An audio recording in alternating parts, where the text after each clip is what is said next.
বিসমিল্লাহির রহমানির রহিম। আসসালামু আলাইকুম প্রিয় শিক্ষার্থীবৃন্দ। আজকে আমরা আলোচনা করব নবম দশম শ্রেণীর খুবই গুরুত্বপূর্ণ একটি অধ্যায়, পরিসংখ্যান অধ্যায়ের মধ্যক নির্ণয়। এই টপিকটা নিয়ে আজকে আমরা আলোচনা করব।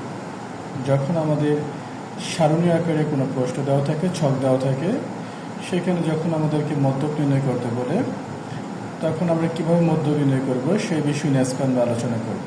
প্রথমত, আমাদের একটা প্রশ্নে সাধারণত দুটি ঘর দেওয়া থাকে, একটা হচ্ছে শ্রেণীব্যক্তি আর একটা হচ্ছে ঘনের সংখ্যা।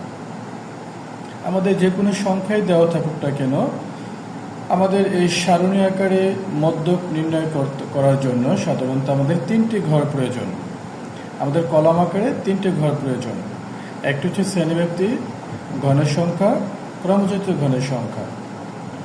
শিক্ষার্থীরা, আমাদের সারণী আকারে কতগুলো ঘর দেওয়া থাকবে এটা ডিপেন্ড করবে আমাদের অঙ্কে যতগুলো, আমাদের ছকে যতগুলো ঘর দেওয়া থাকবে ঠিক ততগুলো। আমরা এখানে তিনটি ঘর নিলাম, কলাম আকারে শ্রেণীব্যক্তি, ঘনের সংখ্যা এবং ক্রমযুক্ত ঘনের সংখ্যা। আর সারিবদ্ধভাবে আমাদের এখানে ঘর দেওয়া আছে 1 2 3 4 5 6 7, 1 2 3 4 5 6 7। আমাদের এখানে অর্থাৎ 7টি ঘর দেওয়া আছে। যদি আমার এখানে 5টি ঘর থাকতো তাহলে সারিবদ্ধভাবে আমি 5টি ঘর নিতাম। যদি আমার এখানে 8টি ঘর থাকতো তাহলে আমি এখানে সারিবদ্ধভাবে 8টি ঘর নিতাম। যেহেতু আমাদের এখানে 7টি ঘর দেওয়া আছে, আমরা এখানে 7টি ঘর নিলাম। শিক্ষার্থীরা খেয়াল করো, মধ্যক নির্ণয় করার জন্য সাধারণত আমাদের যে 3টি ঘর দেওয়া থাকে এর মধ্যে 2টি ঘরের মান আমাদের প্রশ্নে দেওয়া থাকে, শ্রেণীব্যক্তি এবং ঘনের সংখ্যা। শ্রেণীব্যক্তি প্রশ্নে যা যা দেওয়া আছে আমরা সেই মানগুলো তুললাম। 31 থেকে 40, 41 থেকে 50, 51 থেকে 60, 61 থেকে 70, 71 থেকে 80, 81 থেকে 90, 91 থেকে 100। ঘনের সংখ্যা দেওয়া আছে 6, 8, 10, 12, 5, 7, 2। শুধু আমাদের একটি ঘর, এই ঘরটির মান এখানে দেওয়া নেই, ক্রমযোজিত ঘনের সংখ্যা। আমরা এখন আমাদের এই ক্রমযোজিত ঘনের সংখ্যা এটা আমরা বের করব। খেয়াল করো শিক্ষার্থীরা, ক্রমযোজিত ঘনের সংখ্যা বের করার নিয়ম হচ্ছে, প্রথমে আমাদের ঘনের সংখ্যার যে মানটি দেওয়া আছে 6, প্রথম সংখ্যাটি তাই থাকবে 6। 6-এর সাথে আমরা পরবর্তী সংখ্যাটি যোগ করব, 6 + 8 14, 14 + 10 24, 24 + 12 36, 36 + 5 41, 41 + 7 48, 48 + 2 50। এই হচ্ছে আমাদের ক্রমযোজিত ঘনের সংখ্যা বের করার নিয়ম। এখন আমরা বের করব আমাদের এই মধ্যক নির্ণয় করার জন্য প্রথমে আমাদের মধ্যক শ্রেণী বের করা প্রয়োজন। অর্থাৎ আমাদের এখানে টোটাল 7টি শ্রেণী দেওয়া আছে, এই শ্রেণীর মধ্যে কোনটি মধ্যক শ্রেণী এটা আমরা এখন বের করব। প্রথমত, আমরা ইতিমধ্যে সংক্ষিপ্ত পদ্ধতিতে গড় নির্ণয় করার সময় আমরা শিখেছি ঘনের সংখ্যার টোটাল যোগফলটাকে সাধারণত n দ্বারা প্রকাশ করা হয়। n = 50। আমরা ঘনের সংখ্যা টোটাল সংখ্যাগুলো ক্যালকুলেটরে যোগ দিলাম, এটা মান আসলো 50। এটাকে আমরা n দ্বারা প্রকাশ করি। আমরা এখন এখানে n/2 বের করব। n/2 আমরা n এর মান পেয়েছি 50, 50/2 অর্থাৎ 25। এই মধ্যক শ্রেণী বের করার জন্য সাধারণত প্রথমে আমাদের n/2 বের করতে হয়। এখন আমি বের করব এই n/2 অর্থাৎ এই 25তম পদের মান আমার ক্রমযোজিত ঘনের সংখ্যার কোন ঘরে বিদ্যমান, অর্থাৎ 25তম পদের মান। তাহলে দেখো প্রিয় শিক্ষার্থীরা, এই 25তম পদের মান ক্রমযোজিত ঘনের সংখ্যার কোন ঘরে বিদ্যমান, আমরা সেই মানটি এখন বের করব। এখানে আছে 6, 6 এর পর 14, এখানে 25 নাই। 14 পর থেকে শুরু করে 24, এখানেও আমাদের 25 নাই।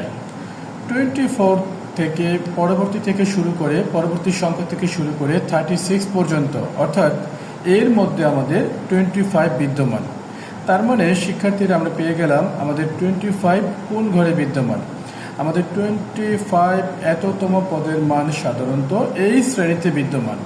এবং আমরা এই শ্রেণী হচ্ছে, এখানে শ্রেণীব্যক্তিতে আছে 61 থেকে 70। তাহলে আমরা বলতে পারি 25তম পদের মান 61 থেকে 70 অর্থাৎ 61 থেকে 70 শ্রেণীতে বিদ্যমান।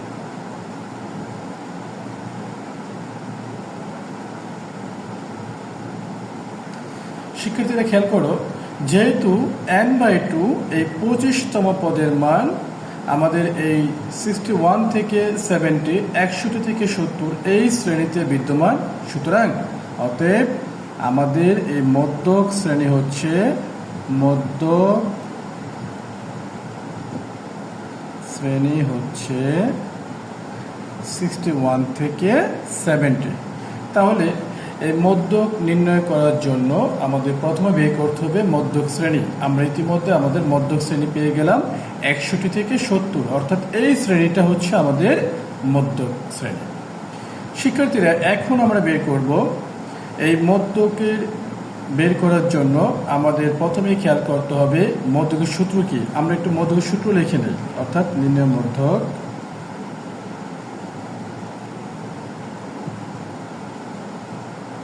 L plus n/2 minus fc into h/fm।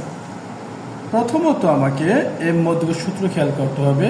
আমরা এত কিছু বের করার পর যদি মধ্যকের সূত্র ভুল করি তাহলে কিন্তু আমার পুরো অঙ্কটাই কেটে যাবে।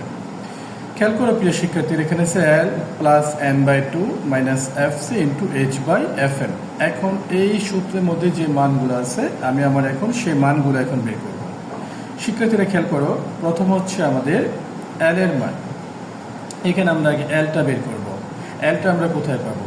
আমাদের ইতিমধ্যে মধ্যক শ্রেণী পেয়েছি আমরা, অর্থাৎ মধ্যক শ্রেণীর সবচেয়ে ছোট সংখ্যাটি হচ্ছে, ছোট মানটি হচ্ছে L এর মান 61 থেকে 70। 61 থেকে 70 এর মধ্যে সবচেয়ে ছোট সংখ্যা হচ্ছে 61 মানে 61। তাহলে আমাদের L এর মান হচ্ছে 61। n/2 ইতিমধ্যে আমরা এই n/2 এর মান পেয়েছি। n/2 সমান আমরা পেয়েছি 25। তাহলে n/2 সমান আমরা 25 পেয়েছি। এখন আসো শিক্ষার্থীরা, তোমরা সবচেয়ে যেটা বেশি ভুল করো fc এবং fm, এই দুইটা মান তোমাদের সবচেয়ে বেশি ভুল হয়।